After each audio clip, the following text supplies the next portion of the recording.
This podcast is not for children. It's a podcast where four friends get together and try to amaze each other with interesting facts about the world or how we found out those facts about the world enough that someone else on the podcast will say, "Holy fucking science." Alison didn't know that that's what we were going to do. Oh my God. So we are joined today by Alison Riley. Hi. Hello. How's it going? Great. Alison works on VidCon. Yep, I do. What do you do? I do most of our marketing and communications. So you do word stuff. Word stuff. Which is apropos because today we're talking about linguistics and its relationship. I don't know. It's a science podcast. Mine is pretty peripherally related to science, though linguistics as a whole is a science, and I'm not going to take that away from anybody who's a linguist.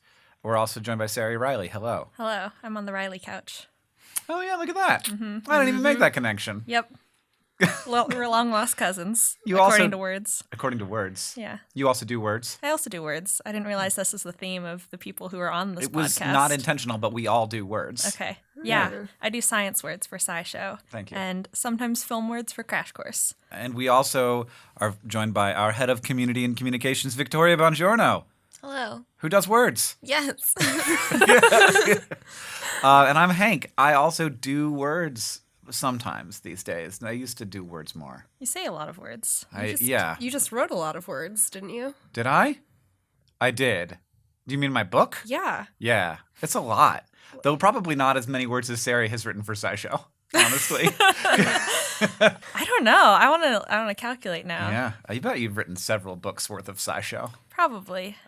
I hope that feels like a good thing and not a bad thing. It feels like an overwhelming thing now that I've thought about it, but I think mostly a good thing. So we are talking about linguistics, and in order to determine who's going to go first, I was paying attention before we started the podcast, and we're going to go in order of who spoke least recently when I began the podcast. So we're going to go in order of who talked. So the person who's going to go last is the person who talked most recently before we started. Did that make any sense? Yes. So was that you? No. Well, yeah. Yes. Because I am always the person who talked most recently. Because you're still talking. Actually, I don't know if that's true. I wasn't paying any attention to me. Shoot. I'm going to go with me going last. And then Ceri will be second to last. Okay. Because you spoke, and then Alison. And then, unsurprisingly as it may be, Victoria was the person who basically didn't say anything the whole time we sat on the couch. Hello. So you get to go first. Okay. Not as punishment. To be clear, this is just the rules I set forth. This is a Because fun you thing. wanted to go last. I didn't think about me at all in this whole Right. process. I was just trying to come up with something to be the way that we were going to turn the podcast into some kind of order instead of it being complete anarchy. Okay. Which is clearly what you want. Semantics is what you wanted. Semantics? Who's she? Linguistics. Sushi. So, basically, there is a study that found that in victims of strokes, bilingual people were 2 times more likely to have improvements in cognitive functions after, which is probably because using multiple languages challenges the brain because it can be difficult to switch between them. So it promotes neuroplasticity or cognitive reverse, which prepares the brain to deal with new challenges like disease. But what was particularly interesting, I thought, was that one of the cognitive functions that didn't see any difference was aphasia. There was no improvement there for them. So aphasia is not able to talk, right? Isn't it Yeah. It is.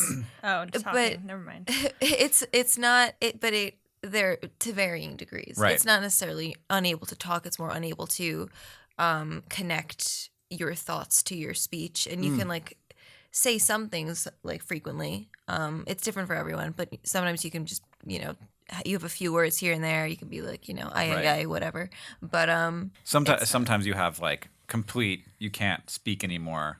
Your thoughts cannot connect to your mouth, and sometimes it's all the way on the spectrum to normal speech, which we're not always super great at that, even when we don't have a diseased brain, as I can sometimes prove. So being bilingual doesn't help with aphasia, which is Yeah. like the thing that you think of as being like the speech-related stroke problem. Yeah, you would think that, but no. Are any of us bilingual? No. Except for Hiroka? Hiroka's behind the camera. Yeah. So we've got one person in the room at least. I could have been, but my mom stopped teaching me Chinese, and I'm mad about it now. Dang, No, but they Mom. saw improvements in attention, fluency, and visual spatial domains. So those things were had a higher, and it was like twice as much for bilingual people, but not for aphasia. So I thought that was interesting. Huh. Yeah, totally. So we should all learn another language just in case the stroke happens. Yeah, it could also. It might also help with think, other things in life. I interpreted. Not saying this 100% because I might be wrong, but I think it could also help prevent strokes down the line. What? Maybe Being like bilingual? not, but they said they were like referencing other studies too that said it could help with like Alzheimer's and just other Okay. like brain issues that come on down the line. Yeah, Would we that are. be because you would store your first language in a different part of your brain than you would store your second don't think so. language? No, No. because they looked into that too, and that was like not a thing. But there was also, I didn't look into this that much, so I can't talk about it too much. But like some people would recover one language but not another if they were bilingual. That's weird. Yeah. And then you have the stroke victims who sometimes come out of strokes speaking languages they've never spoken before. But Interesting. How would that even happen? I What- don't really know. Is it just like nonsense languages? Because maybe those. No, I've seen. Okay, I specifically was not going to do this topic because I Right, thought it was because a it- thing everyone already knew. But now I'm like, maybe I should have researched it because maybe it's not true because you guys are like skeptical. But No, I think it's Unlikely. true. I I'm don't just know. wondering. Now I just want to find like workarounds. Can they read? Can you give me Language, but give can't- me a stroke that gives me a new language, but without all the stroke stuff? Yeah. I just want that. Close the stroke loophole, language loophole here. yeah, But they are. I mean, with a lot of cognitive diseases, they're like more and more. It's like, well, yeah, like I still can't cure Alzheimer's, but it totally is clear that your chances of suffering from Alzheimer's go down if you are actively using your brain, if you're connecting with people, communicating, doing puzzles, and like being bilingual to me seems like you're doing a puzzle all the time. I don't really understand. Yeah. Did they do the study on people who were bilingual as kids that were like raised bilingual or like learned a second language later in life? Because I know there's different That'd be interesting to know. neuronal development. they were studying Telugu and Hindi-speaking populations in Hyderabad, Oh, Okay. where it's Interesting. very multilingual. Mm-hmm. So everyone was kind of in that. there were a lot of bilingual people. Yeah. That's really interesting because that makes the we should all learn a second language thing point kind of Right? Maybe it's uncertain. we should all raise our children speaking two languages Yeah, and so, give like- them the benefit, but we're all screwed. Yeah. We can't like learn a language, so if we have a stroke, we can like lose our backup language or something like that. We're too late. We're too old. But Well, kids, maybe not. maybe I not. mean, probably it's a good idea to exercise your brain, however. True. That's true. I don't know. Everyone should learn as many languages as they want, but They did also say in whatever article that the reasons for learning a language are many, and this is probably not Right. one of them. Like, it's not that conclusive and definite, but good bonus. Yeah, there's other better reasons. Yeah. Sure. Talking to people who speak different languages probably is the big one. Yeah.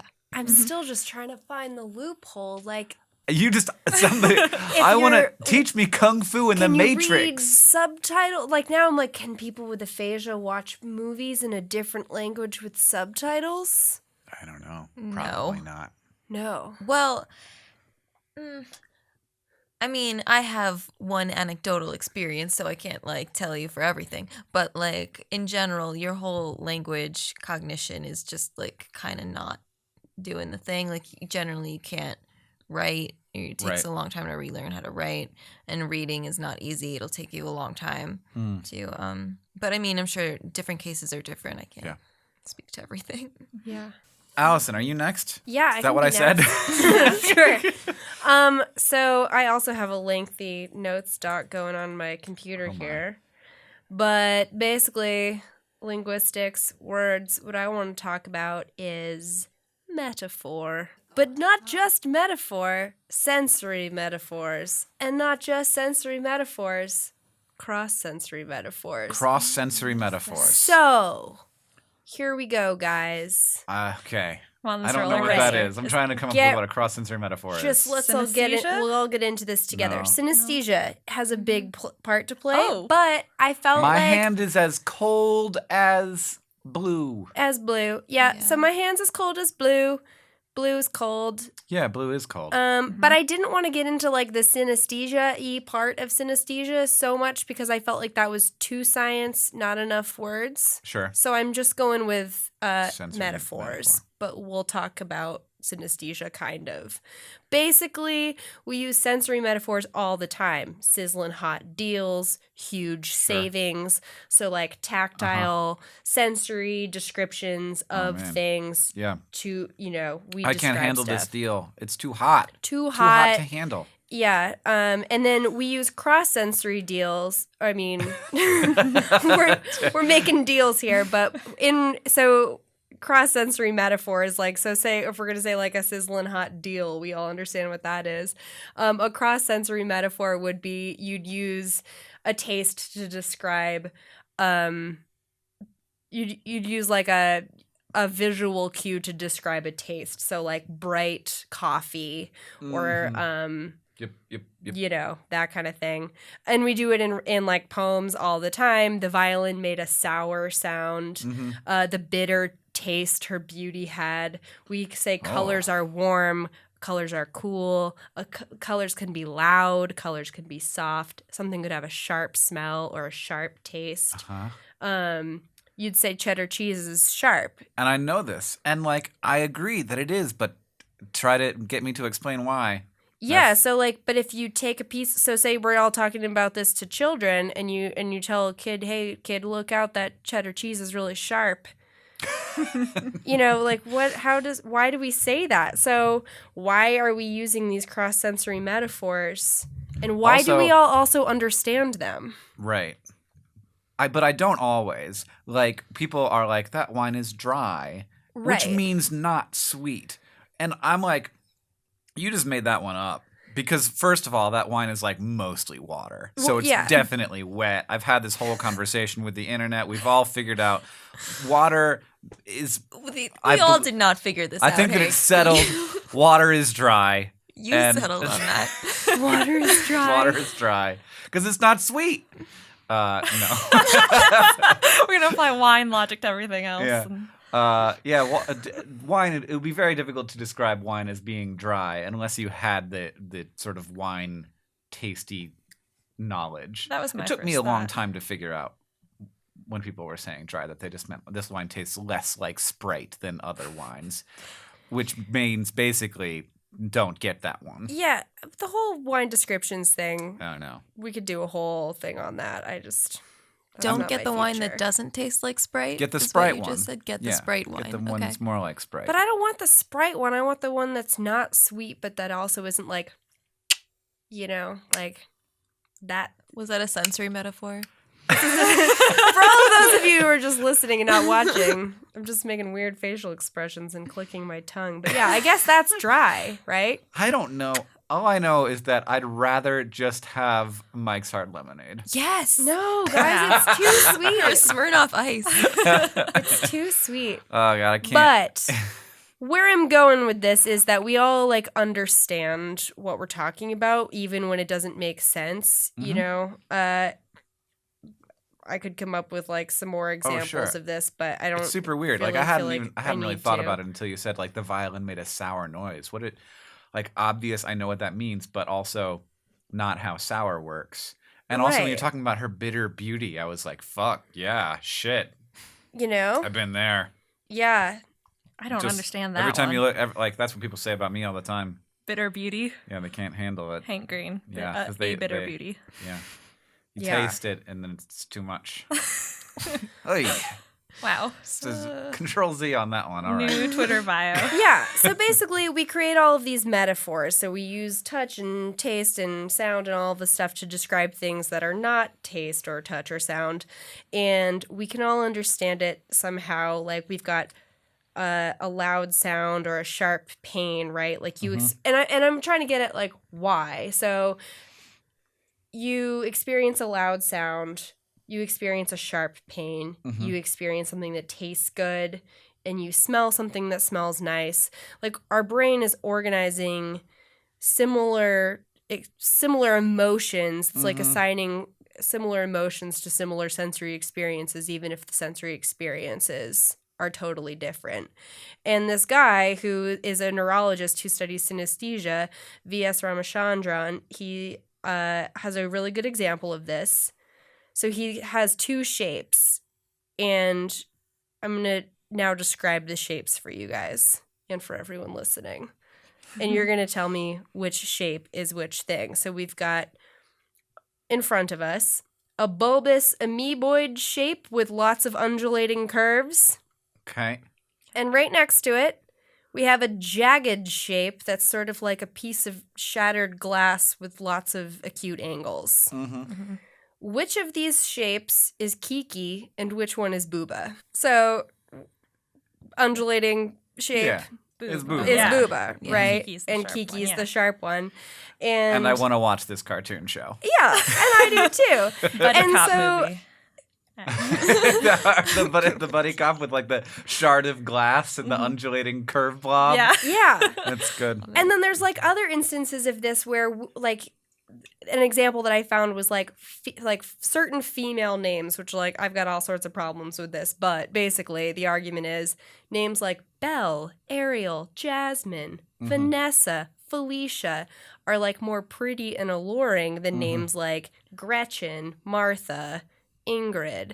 And the reason for that is like that your mouth to make the name Felicia has to use like more like tongue and lips and poutiness, like it's more sexual movement for your mouth to be making. And so it's like your brain like associates that as it like puts it in the same category as like good things, like nice feeling things. And then you have like Greg and Kyle. Yeah, then you have Greg and Kyle over there, and you're just like, God, fuck Greg and Kyle.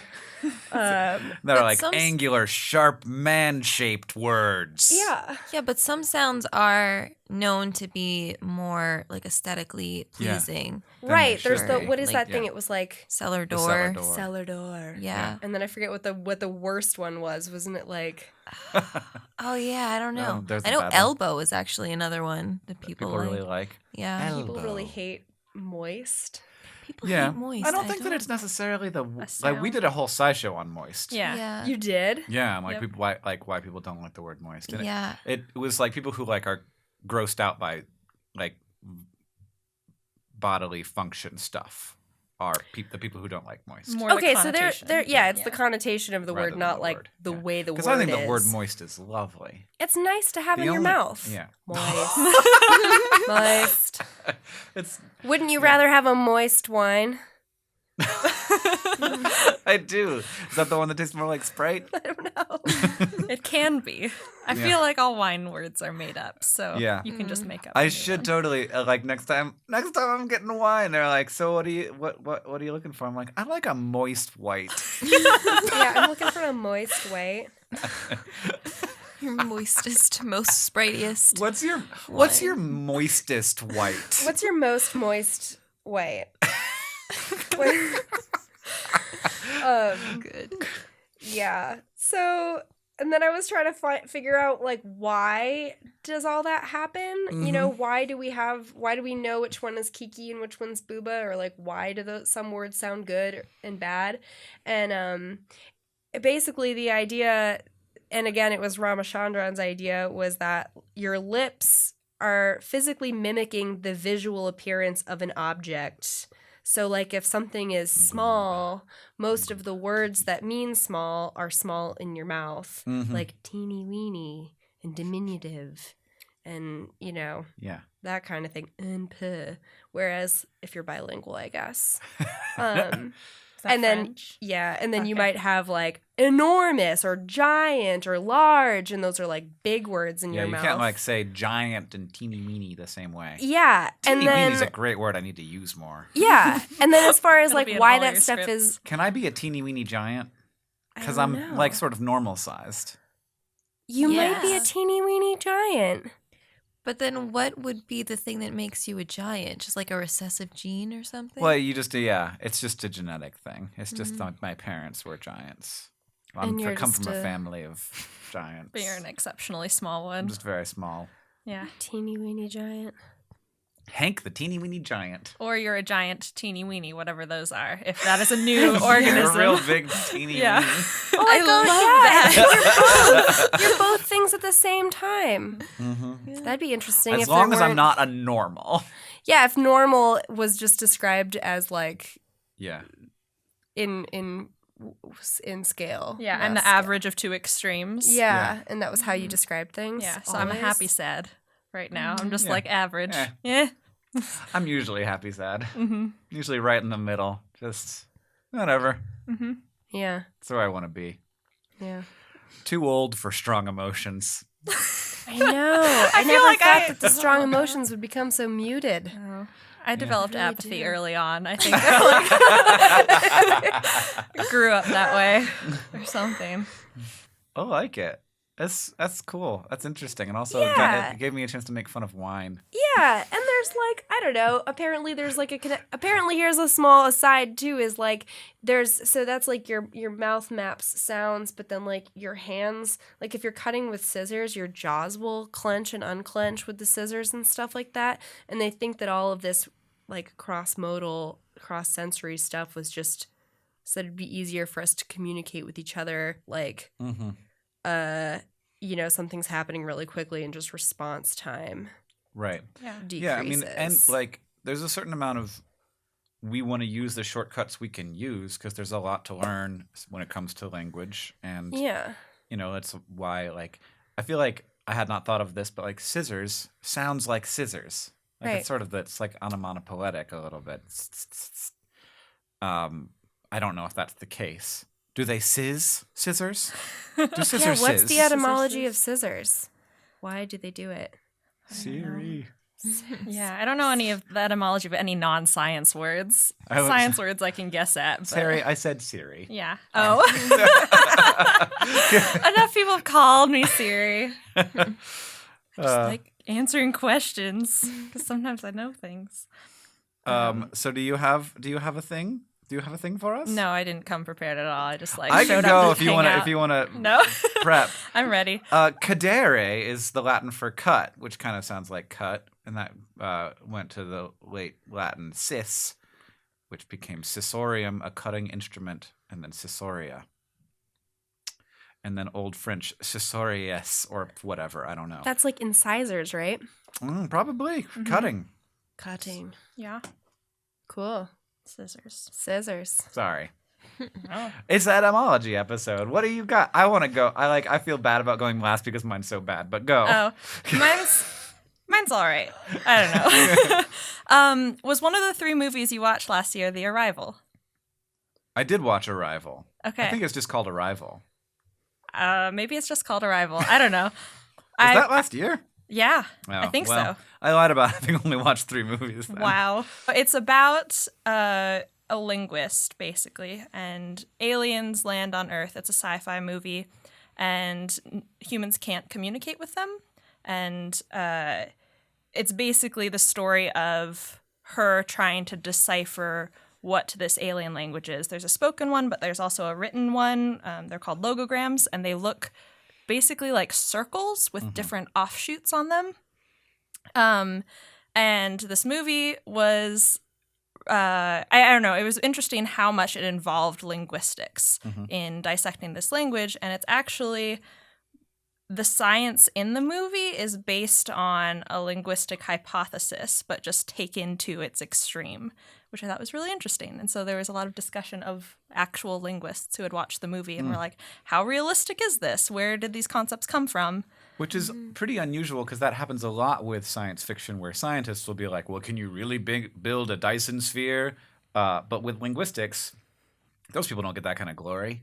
That's cool. Yeah, so they were really happy to see them represented, even if this is a highly controversial field of research. Is it? Dun. What is the thing? So it's called the Sapir-Whorf hypothesis. I know this. I know of this hypothesis. And I like this hypothesis. I'm into it. It's good. I'm It's really signed on interesting. for it. I researched this for like 3 hours yesterday to like possibly do this topic, and then I was like, I can't do it. I give up. Okay, guys. Well, I don't know anything about it, so why don't you explain the hypothesis to me, please, so I can be here? So the hypothesis is it was named after two linguists who didn't work together but developed the idea separately, and it's I was imagining like a really great wharf. oh yeah. Superior Whorf hypothesis. You can fish. The best one. Wow. There's a Ferris wheel. Yeah, it's just a linguistic about superlatives. That's it. So it's the idea of linguistic determinism, which is the idea that language can shape how your brain works and how you perceive the world, how you describe the world, and like everything about how you think. And in the movie, this ties in because basically the aliens have this language, and as this linguist is interpreting it, spoiler alert, she starts to perceive time differently. So their language is really cyclical. They don't have an order to their sentences, or so the movie describes. It just like is a phrase all packed into one symbol.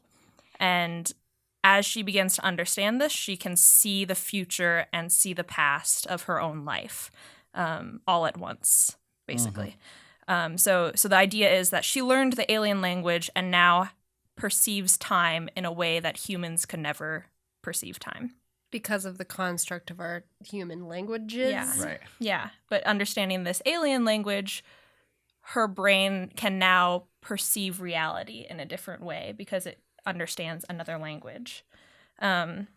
Which I'm like, well, no, but also yes. But also no, Like- because I think that has a really strong like metaphorical resonance Yeah. on the way language and the way we communicate influences our thoughts and the way we experience the Right. world. Yes. So Like, I don't think that I'm going to be able to like see the future, but I do think Yeah. that there are things that I can't see because of the limitations of like I have to think in English. But then how can Right. she see and experience that language outside of the fact that she speaks a human language? And like that's her frame of reference. Like how Well, does she she starts get out to- of the frame of reference? In the way that like you would if you learned another language, like you get Okay. outside of the English frame of reference. If you, I don't know, It's a movie. This is It's a where movie. this is where it gets pushed to the sci-fi extreme, and this is where pretty much all linguists who were interviewed about it were like, "It was clever, but that's not how it works. Like, you don't learn Spanish and then it flips a switch in your brain, and all of a sudden you see like the color red differently. That's not how it works." And that is, Sorry. I think, how Worf was one of the main researchers on like. He tried to make a lot of very strong, bold arguments about determinism, and modern linguists are like, that's not how it works. Right. But they've landed on this idea of linguistic relativity or linguistic influence, which is basically a more widely accepted thing that language does influence how we perceive the world, but just in like subtle ways and in malleable ways. So we're not, as we learn different language and as we use language in different ways, our perception of the world changes, but it's not a static thing. And there are a couple different studies that show this, which I thought was really interesting. We talked about one of them on SciShow, and it's about how we define directions. So some languages, you define direction in a more universal way. So relative to like the Earth. Relative to the Earth. So you define things as like, that's north of here, that's south of here, which is a like cardinal directions. They're a universally established system of So navigation. instead of saying like Ceri is sitting to my right, I would say Ceri is sitting to the east.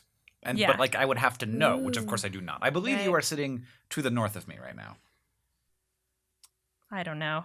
Once I go downstairs, I'm disoriented. Yeah, it's pretty confusing once you get downstairs. I'm horrible with directions, so I'm glad I live think with a that- language. That is north. You think Alison says I'm exactly wrong. You're right. You're right. Precisely No, wrong. Yeah, she's south of me. Yeah. This Correct. is south. That is south. I'm cardinal. You did it. But yeah, so English is a language where we're more likely to say you go forward, turn left, and it's all relative to where we are standing now. And so that's one way in which we might just perceive the world differently because we're not thinking of directions in that context of we are on a planet as opposed to we are the center of. But does that go deeper? And also, like, do people who think of it in terms of cardinal directions, do they have a less me-centered worldview? That we don't know. Yeah, that's where this research... That's where it gets a little bit like, what fuzzy. are you probably trying to look into this a little too much? Yeah. But I do totally think that, like, we are so steeped in culture that it is very hard to see through. Mm-hmm. That idea is one of the counterarguments. I think the original researchers, they made an argument something like, there are 100 words for sea salt in this language, or like there are 7 words for rice in Tagalog, or something like that. Mm-hmm. And they made the argument that, well, that means because they see ice, or they see I think it was sea ice, not sea salt. They need to... I was like, that's a lot of words for sea salt. Yeah, I realized that as I was saying it. Because I was going to say, because they have to navigate these dangerous things, but salt isn't dangerous, really. Ice is. Sea ice. Yeah. And so they were arguing that that's because they perceive ice in a different way. And this is something that's repeated by a bunch of internet blogs or people who want to say, oh, this is so beautiful. They have 7 words for love, and we humans problematic. I can't speak today on the Linguistics Podcast. I can never speak. We English speakers only have love, but other languages have 7 different forms of that. But there have been a lot of counter-arguments just saying we don't have a reason for 7 words for rice or 7 words for love, culturally. There was that the sort of like quintessential example of that is the Eskimos have 80 words for snow or whatever, and I'm like, I got a lot of words for snow. Like, since I've moved to Montana, I'm like, there's a lot of words for snow. You just don't think of them as words for snow. Right. It's like slush, and there's like snowflake, which is different from snow, which is different from crust, and like powder versus like if you're a skier, you got a ton of words for snow. And for love even, you have like crush and affection and all that stuff. Yeah. Yeah. So that argument's kind of bunk, and it kind of refutes the idea that our brains are fundamentally different with different languages, because we adapt our language depending on what we need it for. But the most interesting study that I found was, I think it was 2009, and they specifically took Spanish and German, which are 2 languages where gender is part of words. That's what I was going to ask you, is this gender? And they found some pretty consistent results that people associate more feminine, like stereotypical feminine characteristics with feminine words. And that was just a way that their brains sorted the words. So, for example, one of the experiments they ran was they assigned names to objects. So, like, apple, I think, is a word that is masculine in one and feminine in the other. And so in English, for example, you'd say, remember the apple's name is Patrick. Or remember the apple's name is Patricia. And so there's like a male and feminine version of a name. And so they did that with Spanish and German and was like, okay, this apple is Patrick, or this apple's Patricia. And it was easier for people to remember the name word combinations if the gender of the name matched the gender of the object, like pretty consistently. But if they gave words and objects and names to English speakers, it was pretty like evenly mixed up, because we don't have gendered objects, and so they were all arbitrary names. There wasn't a layer of understanding already there. And then they also just gave them object names like key. I can try to pronounce it. I looked it up, and then Google Translate said it to me. In German, it's der Schlüssel, I think, and in Spanish, it's la llave. And so in German, that's masculine. Right. In Spanish, that's feminine. And they asked them for these 24 word pairs to write down 3 adjectives in English. I think they were bilingual people that reminded them of this word. And so for key, it was masculine. German, 3 of the words that came up most often were like hard, heavy, and jagged. In Spanish, for key, it was golden, intricate, shiny. Interesting. And same thing, they did it with bridge. And so in German, it was feminine, and the 3 of the words that came up were elegant, peaceful, and slender. And in Spanish, which was masculine, it was big, strong, or towering. And so, like, Whoa! their perception of these objects also became gendered. Right. I'm in. This is great. Yeah, which is just weird to think That's about. totally fucking science. That's so great. interesting to me because I feel like I've felt like because English doesn't explicitly gender words that we are somehow maybe missing an opportunity to like neutralize gender in some ways. But that makes it sound like having gendered, like having, I was thinking that if in English objects were like inherently gendered Right. by their words, that would kind of strip gender of its meaning in some way. But the fact that it almost does the opposite, Yeah. it like reinforces these like gender paradigms. Is Now I want to know, like, Interesting. I wish you'd asked me to give 3 adjectives for what a brid would be like. 'Cause Oh, I want to know yeah. if it's like slender. I don't think I would have gone with slender. I know I wouldn't have gone with slender. I don't think I would have gone with towering either. I don't know. I should have But done strong. I probably would have done something like strong. that. Yeah. Hopefully. Yeah, hopefully strong. Hopefully dependable. Yeah, I should have done that. This is why I write things and other people host things. But yeah, and it makes me really interested in what English speakers would say, because I feel like we still put gendered biases on certain objects. Yeah. But that is even more of a construct because we don't have gender inherent in them. Yeah. We definitely put gender on objects even though they are not labeled. For Bic sure. for women. The pens. Bic for women. Yeah. Big for her, right? For her. Yeah. That's it. Yeah. Or Yeah. whatever. And I got get my man soap. Yeah. So I don't Like wanna- there's a purse and a man purse. Yeah. That if you want to make fun of it. It's a bag. Yeah. Yeah. Yeah. Irish Spring, man. Get the knife involved for that. I've never seen that until It's you so tweeted good. that the video. knife until the video. Oh Yeah. God, I'm Why are we old. carving it? I don't know, cause it's like, yeah, carve that soap. That's satisfying. The core of the soap is pure. Yeah. What is it? I promise there's nothing bad in here. There's nothing in it. Carve it open. Carve it. Can you cut the soap open for me? I don't trust that you didn't put like teeth in it. Oh man. Yeah. Teratoma soap. Okay, so it's my turn. That was great, Ceri. So there are so many different fallacies, and basically a fallacy being some structure that your brain uses to lead you to false conclusions that are not supported. And I discovered something called the etymological fallacy, which is when we think a word should mean, or a phrase should mean, what it originally meant or where it was derived from.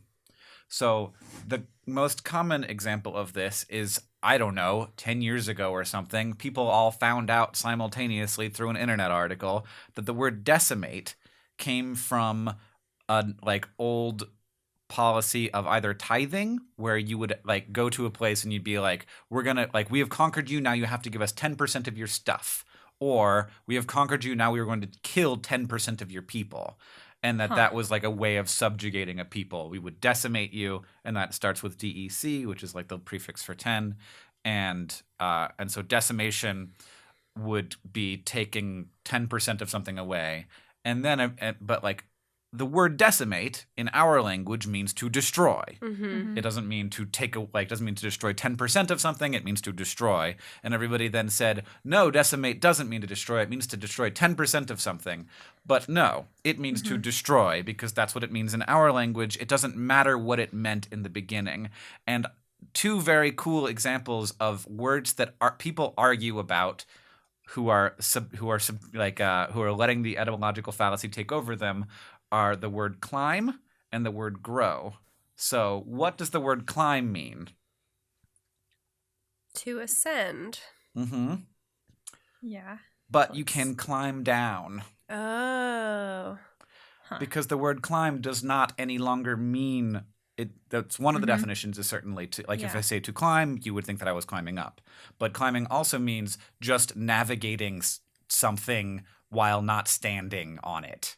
Like while vertically on vertically something. Vertically Yeah. navigating rather than horizontally navigating, which is, I guess, what we usually do. Right. So you could even, like, an airplane can climb, even though it's not actually climbing because it's ascending, but you wouldn't say that an airplane climbs down when it's descending because it isn't navigating something vertically. And I'm using hand motions here for the podcast listeners.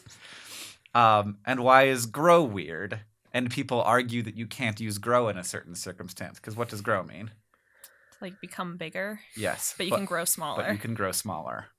So grow also just is like, has become an alternate definition of the word grow is to just change size, kind of, or to change. Yeah. Like, you can also grow in ways that aren't size related. That's true. Yeah, but like in fundraising, you always use grow, like we're growing our programs. Yeah. Oh, You yeah. Never, grow doesn't mean scaling back or When do getting you grow smaller. down? You can You grow don't- grow smaller. So you can grow like, this is like a thing that people will argue about, but like the phrase to grow smaller is not incorrect. But I feel like it's almost like, wouldn't it be almost always past tense, like she grew smaller. I don't know. Like we're never growing smaller. I mean, Alice grew smaller when she drank the She tea or did. whatever. What did she do? Well, she got small. She got smaller. No, I would say that is questionable use of the word grow. I'm not going to say don't ever do it, but you can pick a etymological better fallacy. word. Boom, Like, there it is. But I can yeah. climb down, right? You're okay with that? Yeah, because I feel like, I'm going by, maybe there's someone out there who really does use grow smaller, and that makes more sense to another part of the world that I'm not a part of. But But grow doesn't necessarily mean like to become big. It's more a time. yeah, it's more like progress. Yeah. Yeah. Like grow apart. I feel Oh, like do yeah. they have a problem Yeah. with that too? Because that's not size related, really. I guess distance, but Yeah, my issue is more with the size thing. Like, you can grow in other ways, but if you're talking about growing in terms of size, I would say don't use it if you're talking about getting smaller. There's Like, other words for that. I mean, shrink. if you want to lawyer me about it, sure, but maybe just don't. I don't know. I'm not going to fight you. I'm not going to fight you at all. There are some other etymological fallacy words that I can look up here. yeah, I want to know more Yeah, I because wanna I know more, can't too. think of them. Grow almost suggests that there's like two planes, right? It's like time. Time is to grow smaller. It's not just that you're getting smaller, it's that you're getting smaller while still moving forward. Right. Yeah. Yep. There's like movement always. Yes, you're moving in time, at least. Yeah. So there was a conclusion in a book, The Tyranny of Words, that logic was merely the manipulation of words because the Greek word for word is logos. Nope. That was Yeah. just like, you just made that up. You just said that because it sounded good. Apologize used to mean to speak in defense. So it was like so it was more like a lawyer kind of thing, Yeah. like to defend something. And that still kind of is the word apologist is more like someone who kind of defends someone rather than someone who apologizes for them. Yeah. So that sort of like holds on to that context. And in defense of yourself, you'd be like, I'm sorry, but Yeah, Kind of. but people have said that like that's what apology actually means, is to defend yourself, but it's not. It's not what it means. It means to apologize because we've changed the meaning of that word. So these are the things that people argue about. but they shouldn't be arguing about them, and they're using a fact that is a great fact about the world to hold up a belief that is not supported by that fact. But they're using the definition of a word that once was true, but now isn't. But now your argument would suggest that the definition of that word is now stamped out and finalized. No, I agree with But you. it's- I agree with it. The definition can change, but don't tell me that my definition is wrong because it used to be different. Or that the current definition is wrong. The way that we all use it together. It's very weird. It's very weird that we have hundreds of millions or billions of people who all agree, who all just agree Yeah. that everything means the thing it means. And then when I say all this stuff, you're like, nod your head. That all makes sense. None of it was nonsense. Maybe it was. It's weird how even if it's nonsense, people can still be like, yeah, like Jabberwocky is like Right. one of my favorite things to like think about in terms of language, because it's all just like mostly like made up words, like Right. Frabshiste might be mish boy, like Yeah. like Yeah. And it's Yeah. like, yeah. and we're like, no, I yeah, get it. Frabshiste, Kalu Kalei, down. Frickin' Sims. Yeah, I don't know. The sort of collective agreement that things mean the same thing, that you can like write a whole dictionary and be like, this is what the word means, and everyone doesn't even need to look at the book, but when they do, they're like, yeah, no, that's what the word means. That's weird. Yeah, it just like confirms the thing that you already knew, but put it in different words. Yeah. Thanks, you guys, for talking about words with me. It's Yeah. good. These were good words. These are good words. All the words that we used are fucking miracles. Whenever I can say words out of my mouth, it's a miracle. Like that's good. I just like, I what would we know. do without words? Uh-huh. We'd be a bunch of angry primates, man. We'd come up with nonverbal communication. Plenty of people don't have words, and they're not angry primates. And I plenty apologize to all. I mean, primates if there don't were, have words, and they're not angry it's true. either. Primates also don't have words, and they, for the most part, are very nice to each other. But they have systems of communication. Sure. Yeah. For sure. Yeah. I apologize to primates and also people who don't have words. My son can say like 4 words, and he's very nice. I'm sorry, but your apology is actually a fallacy. I'm just defending myself. I'm not apologizing. It's true. I kind of was just defending myself. He can say banana now, except that it's not banana. He says na na na na na na na na na na na na na na, because he really likes Because bananas. he wants bananas. Oh yeah. So we can't say banana. Oi. Jeez. Buzzkill. Universally It's- agreed upon as banana. It's pronounced banana. Here's the situation. When your baby starts to talk, anything that sounds remotely like a word is like just like you need to call the whole, like the president and be like, maybe not this president, and be like, I need to please tell tweet. everyone. Please tweet Yeah, at face the it. real Donald Trump. My baby said no, no, no, no, no. Yeah. Yeah. Yeah. I I thought do that you'd remember want to know. babysitting and the baby's da da da da, and I was like, should I go get her dad from upstairs right now? Like, should Yeah. he be here to witness? Is this the first one? I got- Don't tell them. I realized it wasn't. No. She said it all the time. Yeah, it's real cute. Babies are cute, and I now understand that when you are a parent, you want to share all this stuff, and that is why my Facebook feed has been full of babies for the last 10 years, and now I feel bad for having silently mocked all my friends for posting babies for the last 10 years. I feel like that's just one of those things in life where you hit that milestone, then Yeah. you have one. It's like, oh, I get it. Yeah. Yeah, But until you have it. does the understanding change? My baby is magical, so I'm going to put it on the internet for everyone else to see. Yeah. But knowing that everybody's baby isn't magical, does that make sense? Do you start Do you thinking still- other babies are more magical? You start thinking, All babies are magical. now I'm like, look at the baby. Whenever one of my friends posts a baby, I'm like the Instagram, like it, like more, bring me more baby. When I'm in an airport, Because now are you comparing babies? no.